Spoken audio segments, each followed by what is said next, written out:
नमस्कार दोस्तों, आइए ओजोन होल के अनसुने रहस्य को जानते हैं।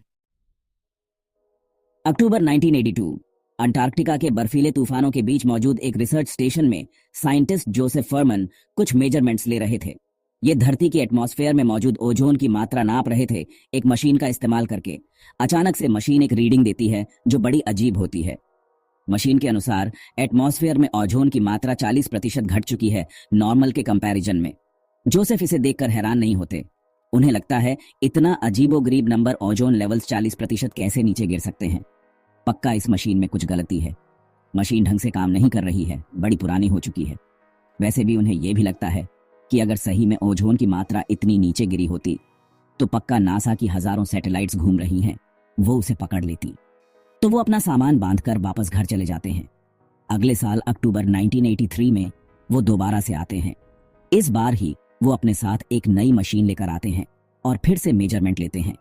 इस बारी जो रीडिंग आती है उसके अनुसार ओजोन की मात्रा और भी ज्यादा घट चुकी है पिछले साल के मुकाबले में। उन्हें लगता है कुछ तो मसला है यहाँ पर, इतनी अनबिलीवर्सबल ही नहीं है। लेकिन फिर से वो सोचते हैं कि पक्का अगर कोई प्रॉब्लम होती यहाँ पर तो नासा जैसी बड़ी बड़ी एजेंसीज ढूंढ पाती उससे। तो फिर से वो अपना सामान बांधकर घर चले जाते हैं। एक साल बाद और अक्टूबर 1984 जब वो दोबारा से पहुंचते हैं अपना काम करने के लिए, वो डिसाइड करते हैं कि इस बारी वो रीडिंग को किसी और रिसर्च स्टेशन में लेंगे, अपने ओरिजिनल रिसर्च स्टेशन से करीब 1000 मील दूर। एक बार फिर से वो मशीन को रीडिंग के लिए सेटअप करते हैं और मेजरमेंट लेते हैं। पता लगता है ओजोन की मात्रा और भी ज्यादा नीचे जा चुकी है। यहाँ उन्हें एहसास होता है कि ये एक इमरजेंसी की सिचुएशन है। वो नासा के पास अपना सबूत लेकर पहुंचते हैं और जल्द ही दुनिया को पता लगता है अंटार्कटिका के ऊपर मौजूद ओजोन होल के बारे में। हैरानी की बात यह थी कि ये ओजोन होल साल भर साल बहुत ही तेजी से बड़ा हो रहा था। नासा के साइंटिस्ट ने इसे ओवरलुक कर दिया था। जब वो अपने सैटेलाइट डाटा पर वापस गए देखने तो उन्हें कुछ ऐसी फोटोज दिखाई दी।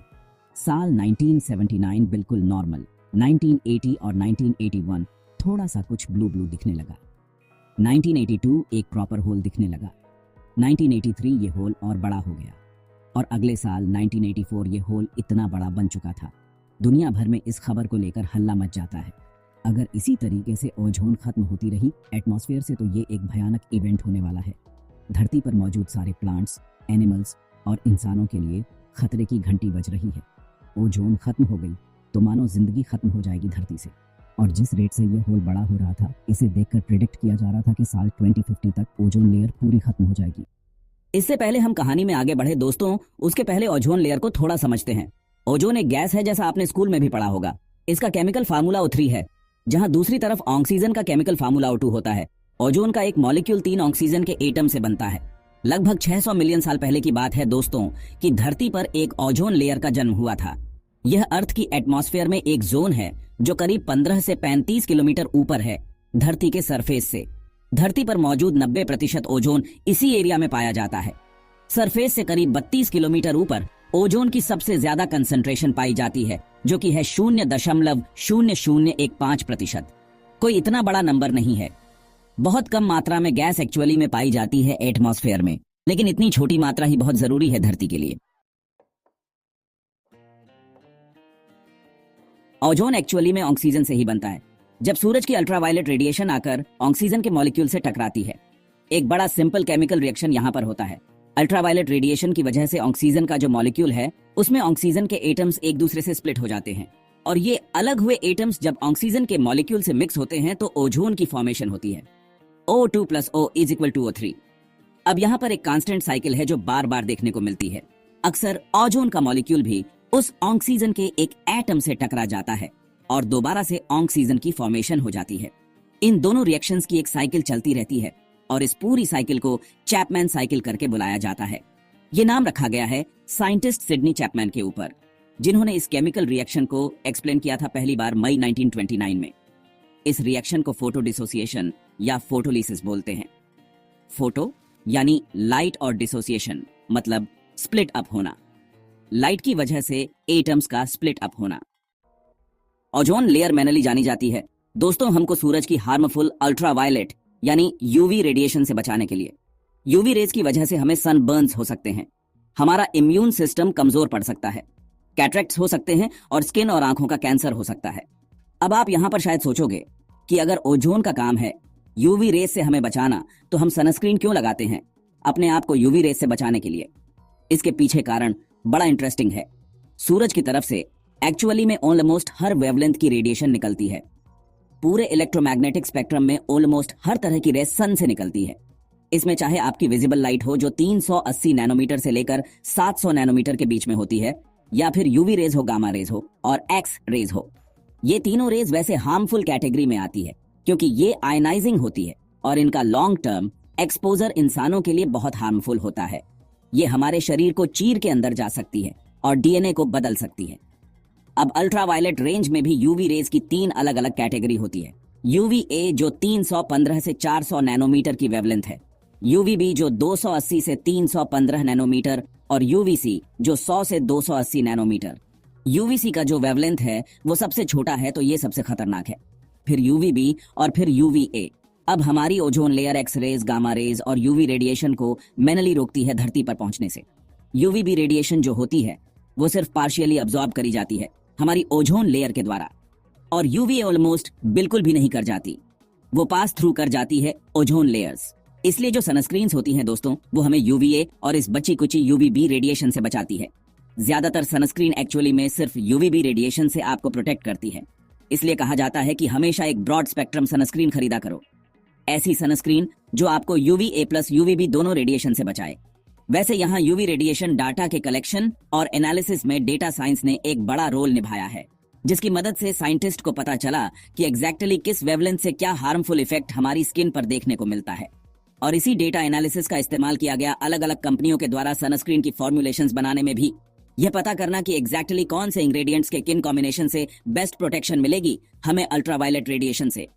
और जब हम बात करते हैं ओजोन लेयर के खत्म होने की, तो आप समझ सकते हो कि खतरा और भी कितना ज्यादा बढ़ जाता है, क्योंकि फिर यूवीसी रेडिएशन भी पहुंच सकती है और बाकी और हार्मफुल रेज भी धरती पर पहुंच सकती है। यही कारण है दोस्तों कि धरती पर ओजोन लेयर के बनने से पहले 600 मिलियन साल से पहले जो लाइफ उस समय मौजूद थी वह समुद्र के इतनी अंदर थी कि हार्मफुल रेडिएशन ना पहुंच पाए वहां तक, लेकिन फोटोसिंथेसिस करना फिर भी पॉसिबल हो। एवोल्यूशन के चलते जब लाइफ पानी से निकलकर जमीन पर आई, इसका भी क्रेडिट कहीं ना कहीं ओजोन लेयर को ही जाता है। ओजोन के आने के बाद ही कई कॉम्प्लेक्टेड ऑर्गेनिजम्स समुद्र में कम डेप्थ पर रह पाए। वहां पर उन्हें ज्यादा सनलाइट का एक्सपोजर मिला और धीरे धीरे वो जमीन पर आ पाए। ओजोन लेयर के बनने से पहले कुछ भी नहीं था धरती को हार्मफुल रेडिएशन से प्रोटेक्ट करने के लिए, और इसकी फॉर्मेशन के बाद सिर्फ 500 से 600 मिलियन साल बाद लाइफ में डाइवर्सिफिकेशन देखने को मिला। अब यह सब हुआ तो मिलियंस ऑफ साल पहले था, लेकिन इंसानों को इन सब चीजों के बारे में पता चला आज से सिर्फ 200 साल पहले ही। मार्च 1839 स्विट्जरलैंड में यूनिवर्सिटी ऑफ बाजल में एक साइंटिस्ट क्रिश्चियन शोनबाइन पानी के इलेक्ट्रोलिसिस पर एक्सपेरिमेंट्स कर रहे थे। मतलब बिजली का इस्तेमाल करके यह पानी को ऑक्सीजन और हाइड्रोजन में सेपरेट कर रहे थे। इन्हीं एक्सपेरिमेंट्स को करते हुए इन्होंने नोटिस किया कि एक अजीब सी स्मेल आ रही है। ये स्मेल एक गैस से आ रही थी, और जब इन्होंने इस गैस को आइसोलेट किया तो इन्होंने इस गैस का नाम ओजोन ही रख दिया। ओजोन वर्ड एक्चुअली में ग्रीक वर्ब से आता है। ओजाइम होता है टू स्मेल, मतलब कोई स्मेल आ रही थी तो इस गैस का पूरा नाम स्मेल पर ही रख दिया। इसके 26 साल बाद 1865 ऑक्सीजन के 3 एटम से बनता है, और आगे चलकर साइंटिस्ट ये भी डिस्कवर करते हैं कि ओजोन से हार्मफुल रेडिएशंस ब्लॉक आउट हो जाती है। ये गैस एक डार्क ब्लू कलर के लिक्विड में बदल जाती है -112 डिग्री सेल्सियस के टेम्परेचर पर, और -13 डिग्री सेल्सियस पर यह सॉलिड बन जाती है, एक डीप पर्पल कलर का सॉलिड। यह भी पता लगता है कि इस गैस का एक्सपोजर एक्चुअली में टॉक्सिक है इंसानों के लिए। एटमॉस्फेयर में रहकर जरूर यह गैस हमें प्रोटेक्ट कर रही है, लेकिन अगर हमारे पास जमीन में रहेगी तो हमारे लिए हार्मफुल है। ये बाकी अगर इसकी स्मेल की बात करी जाए तो ये स्मेल एक्चुअली में वैसी ही है जब आप किसी इलेक्ट्रिकल इक्विपमेंट के पास जाते हो और स्पार्क्स के दौरान जो स्मेल आपको आती है, या फिर जब बिजली बहुत ज्यादा कड़कती है और मिट्टी की जो सुगंध आती है। कुछ लोगों की ये स्मेल काफी स्वीट और फ्रेश लगती है, औरों को ये स्मेल मेटलिक और ब्लीच जैसी लगती है। साल 1921 में एक ब्रिटिश जियोफिजिसिस्ट जेम्बी डॉबस एक ऐसी मशीन बनाते हैं जिसके जरिए एटमॉस्फेयर में मेजर किया जा सकता है कि कंसंट्रेशन क्या है ओजोन की। इस मशीन को नाम दिया जाता है डॉप्सन स्पेक्ट्रोफोटोमीटर। ये आज के दिन तक स्टैंडर्ड डिवाइस है जिसकी मदद से हम ओजोन को मेजर करते हैं एटमॉस्फेयर में धरती पर बैठे बैठे। इनफैक्ट ओजोन की जो कंसंट्रेशन है इसे डॉप्सन यूनिट्स में ही मेजर किया जाता है, तो ये यूनिट्स का नाम भी इन्हीं के नाम पर रखा गया है। ओजोन लेयर की नॉर्मल थिकनेस 3 से 5 मिलीमीटर होती है, जो कि 300 से 500 डॉप्सन यूनिट्स होते हैं। डॉप्सन की मशीन बनाने के 8 साल बाद सिडनी चैपमैन ने ओजोन की फॉर्मेशन की इक्वेशंस बनाई और चैपमैन साइकिल को दुनिया के सामने लाकर रखा। अब ग्राउंड लेवल पर जो ओजोन मौजूद है, मैंने आपको बताया, वह इंसानों के लिए हार्मफुल है, तो उसे बैड ओजोन कहा जाता है। साइंटिस्ट शोन बाइन जब ओजोन के साथ काम कर रहे थे तो उन्हें खुद चेस्ट पेन होता था, सांस लेने में मुश्किल होती थी। वो यह भी देखते थे कि ओजोनाइज्ड एनवायरनमेंट में जो छोटे छोटे जानवर होते हैं वो मर जाते थे। आज के दिन बैड ओजोन जो है वो फॉसिल फ्यूल्स के इस्तेमाल की वजह से बढ़ रही है। स्पेसिफिकली कहा जाए तो नाइट्रोजन ऑक्साइड जो है एकस जैसे कि नाइट्रोजन डाइऑक्साइड, जब ये कोयले को जलाने से या गाड़ी के एग्जॉस्ट से रिलीज होते हैं, इनकी वजह से ओजोन फॉर्म होती है सरफेस लेवल पर। हीट और यूवी रेज की वजह से जो नाइट्रोजन डाइऑक्साइड होती है वो नाइट्रोजन ऑक्साइड और एक ऑक्सीजन के एटम में स्प्लिट हो जाती है, और ये ऑक्सीजन का एटम फिर ऑक्सीजन के मॉलिक्यूल से रिएक्ट करके ओजोन बनाता है। यहाँ पर नाइट्रोजन ऑक्साइड के अलावा ऑसीज भी जिम्मेदार हैं, जैसे कि बेंजीन गैसोलीन के कंबशन से जो आते हैं। कई बारी पेंट्स में इसका इवेपोरेशन होता है, जो दीवारों पर पेंट लगता है या फिर नेल पॉलिश रिमूवर्स में होते हैं। जानने वाली बात यह है कि अक्सर वेदर कंडीशंस पर डिपेंड करता है कि यह बैड ओजोन कितनी ज्यादा फॉर्म होगी। गर्मियों के महीनों में ज्यादा फॉर्म होती है, ये जब ज्यादा यूवी रेडिएशन होती है और ज्यादा हीट मौजूद होती है। दूसरी तरफ जब बारिशें होती हैं और हाई ह्यूमिडिटी होती है तो कम ओजोन की फॉर्मेशन होती है। यही कारण है कि ओजोन को एक एयर पोल्यूटेंट भी कंसीडर किया जाता है। इसी आर्टिकल को देख लीजिए, 2023 का ozone emerges as lead air pollutant in Delhi. अक्सर हम PM 2.5, कार्बन मोनोऑक्साइड और नाइट्रोजन ऑक्साइड जैसे एयर पोल्यूटेंट्स पर ज्यादा फोकस करते हैं और ओजोन को इग्नोर कर देते हैं। आप में से कुछ लोग सोचेंगे कि यार ये तो अच्छी चीज नहीं हुई कि ग्राउंड पर बहुत ज्यादा ओजोन प्रोड्यूस हो रही है और ऊपर एक ओजोन होल है, ये ग्राउंड वाली ओजोन जाकर ऊपर मिक्स हो जाएगी और वो ओजोन होल बंद हो जाएगा, ये तो फायदा ही हो गया हमारा। लेकिन अनफॉर्चुनेटली ऐसा होता नहीं है। पहला कारण तो यह है कि ये ओजोन ऊपर जाकर मिलती नहीं है, और दूसरा कारण यह है कि जो कंसंट्रेशन हमारे लिए हार्मफुल है जमीन पर, वो फिर भी बहुत बहुत लो कंसंट्रेशन है कंपेयर्ड टू जो कंसंट्रेशन हमें एटमॉस्फेयर में चाहिए ओजोन लेयर को बनाने के लिए। और जैसा आपने अलग अलग केमिकल रिएक्शन से देखा, ओजोन एक बहुत ही रिएक्टिव गैस भी है, तो हम इसे ट्रांसपोर्ट भी नहीं अगर इंसान कर सकते इतनी आसानी से ऊपर। अब सवाल ये उठता है, यही वजह से ओजोन इतनी ज्यादा फॉर्म हो रही है, तो ये ओजोन होल की समस्या कैसे आई? बात है 1950 से 1960 की। अंटार्कटिका के ऊपर कई सारे रिसर्च स्टेशंस मौजूद थे जो स्पेस, धरती और वेदर को स्टडी करने के लिए बनाए गए थे। इनमें से कुछ रिसर्च स्टेशंस एक्चुअली में ओजोन लेयर की मॉनिटरिंग कर रहे थे। स्पेसिफिकली कहा जाए, एक अमेरिका का स्टेशन था अंटार्कटिका पर 1961 से, जहां पर एक डॉप्सन स्पेक्ट्रोफोटोमीटर लगा हुआ था। अगस्त 1964 में पहली बार सैटेलाइट्स का इस्तेमाल किया गया ओजोन कंसंट्रेशन मेजर करने के लिए। ये नासा की निमस प्रोग्राम की वेदर सैटेलाइट्स थी। 1970 में नासा को ये चिंता थी कि जो इतने सारे स्पेसक्राफ्ट्स वो चांद पर भेजने लग रहे हैं, कहीं उसकी वजह से एटमॉस्फेयर में कुछ डिस्टर्ब ना हो जाए। उन्हें लगा कहीं इन स्पेसक्राफ्ट की वजह से ओजोन लेयर पर बुरा असर ना पड़े। फॉर्चुनेटली स्पेसक्राफ्ट्स की वजह से कोई बुरा असर नहीं पड़ा, लेकिन बुरा असर कुछ और छोटी मोटी डेली लाइफ की चीजों से पड़ा। एक ऐसा केमिकल जो आपके हेयर स्प्रे की बोतल में था, शेविंग क्रीम के कैन में था और फ्रिज में सॉल्वेंट की तरह इस्तेमाल किया जाता था।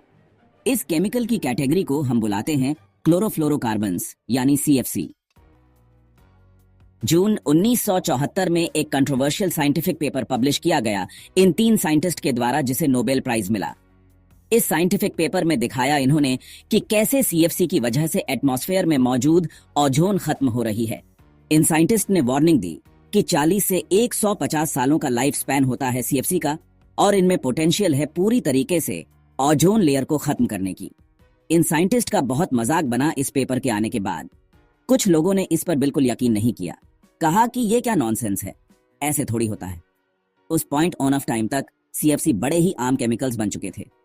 इनका ढेर सारी मैन्युफैक्चरिंग एप्लीकेशंस में इस्तेमाल किया जा रहा था।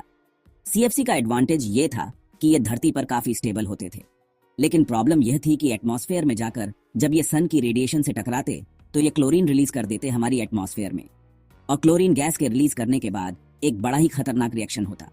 इस केमिकल रिएक्शन को देखिए, ये क्लोरीन गैस जाके ओजोन के मॉलिक्यूल से रिएक्ट करती और बनता ऑक्सीजन और क्लोराइड मोनोऑक्साइड।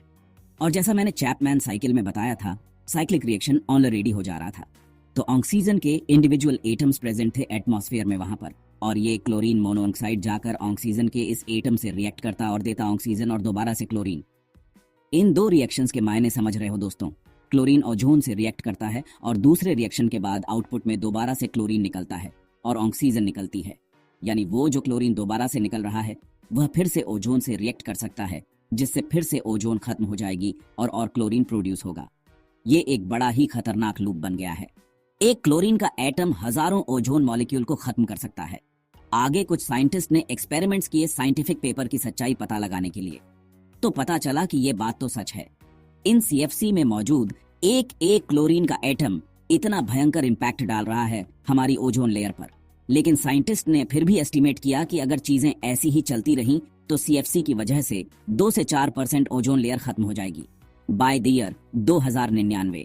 ये साइंटिस्ट की थॉट्स थी तो लोगों ने ज्यादा चिंता करी नहीं एक्चुअली में। फिर आते हैं हम दोस्तों जोसेफ फर्मन की कहानी पर, जो मैंने वीडियो के शुरू में बताई थी। अंटार्कटिका के एक रिसर्च स्टेशन में मौजूद जोसेफ फर्मन हर साल जाकर एटमॉस्फेयर में मौजूद ओजोन की मात्रा चेक करते थे, मेजर करते थे। अचानक से 1982 में उनकी रीडिंग ने दिखाया कि 1/3 ओजोन लेयर खत्म हो चुकी है अंटार्कटिका के ऊपर। ये रीडिंग इसलिए अनबिलीवर्स ने अंदाजा लगाया था कि सिर्फ 2 से 3% ओजोन लेयर ही खत्म होगी, इसलिए इन्हें लगा था कि इनकी मशीन खराब हो गई होगी। तो अगले साल ये नई मशीन लेकर आए, उसने फिर से यही रीडिंग दिखाई। फिर इन्हें लगा कि इस लोकेशन में कोई दिक्कत होगी, तो वो दूसरी लोकेशन पर गए, फिर से यही चीज पता लगी। और जब इन्होंने आगे जाकर नासा को बताया, नासा के साइंटिस्ट ने मेजर किया तो यह भयंकर इमेजेस हमारे सामने आई, जिसमें हमें दिखा कि एक साल में ओजोन होल इतनी तेजी से बड़ा हुए जा रहा है। जो सारी थ्योरीज ने करी थी वो बहुत ही बड़े तरीके से गलत थी। एक्चुअली में सिचुएशन बहुत खतरनाक थी। अगस्त 1985 में यह पहला नक्शा दिखाया जाता है दुनिया को ओजोन होल का, कि ओजोन होल अंटार्कटिका के ऊपर दिख कैसा रहा था। इस नक्शे पर नीचे मेजरमेंट्स डॉप्स यूनिट्स में लिखी गई है। जैसा मैंने बताया 300 से 500 यूनिट्स नॉर्मल मेजरमेंट थी ओजोन लेयर की थिकनेस की। लेकिन ओजोन होल के बीचों बीच आप देख सकते हो कि यह मेजरमेंट्स 200 डॉप्स यूनिट से भी नीचे गिर चुकी थी। कुछ जगहों पर ऑलमोस्ट 150 डॉप्स यूनिट्स टच कर रही थी। टी होलन ऑनर ओ साउथ पोल एंड डुवर्सा मोस्ट ई दे स्टिल नॉट एक्लिशर वट कद हो। अब जब आपने इसका पूरा पीछे का साइंटिफिक बैकग्राउंड समझ लिया है, आप जान सकते हो कि ये ओजोन होल एक्चुअली में कोई होल नहीं है वहां पे। ये बल्कि एक मेटाफोरिकल तरह है बताने का कि ओजोन लेयर बहुत ज्यादा थिन हो गई है, पतली हो गई है उस जगह पर। जिस चीज को हम ओजोन होल कहते हैं वो एक्चुअली में वो ओजोन लेयर है जिसकी थिकनेस 1/3 कम हो गई है। 1977 में इसकी रीडिंग्स में मेजर किया गया था 250 डॉप्सन यूनिट। 1984 की रीडिंग्स में 160 डॉप्सन यूनिट तक रीडिंग आ रही थी। जाहिर सी बात थी, तुरंत एक्शन लेने की जरूरत थी। लेकिन एक सवाल अभी भी साइंटिस्ट के मन में था कि अंटार्कटिका के ऊपर ही क्यों फॉर्म हो रहा है ओजोन होल। इसके पीछे कई कारण बताए गए। पहला तो यह है कि जो हवा ऊपर की तरफ जाती है वो हमारे नॉर्थ और साउथ पोल की तरफ कन्वर्ज कर जाती है। तो ओजोन लेयर का खत्म होना न सिर्फ अंटार्कटिका के ऊपर देखा गया बल्कि आर्कटिक के भी ऊपर भी देखा गया। लेकिन अंटार्कटिका में ये चीज और ज्यादा देखने को मिल रही थी। इसके पीछे कारण बताया गया पोलर स्ट्रेटोस्फेरिक क्लाउड्स।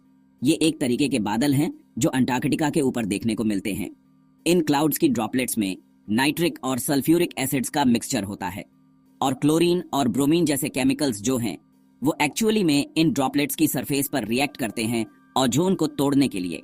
ये बादल सिर्फ -78 डिग्री सेल्सियस के तापमान में फॉर्म होते हैं, जिनकी वजह से यह रिएक्शन आगे बढ़ता है। और इतनी ठंड वाली कंडीशंस जो है ये आर्कटिक के ऊपर इतनी ज्यादा नहीं होती, मोस्टली एंटार्कटिका के ऊपर ही होती है। इसलिए ये ओजोन लेयर की थिनिंग यहाँ सबसे ज्यादा देखी गई। आमतौर पर हमारी एटमॉस्फेयर का जो स्ट्रेटोस्फियर वाला पार्ट है वहां पर हवा इतनी ठंडी नहीं होती।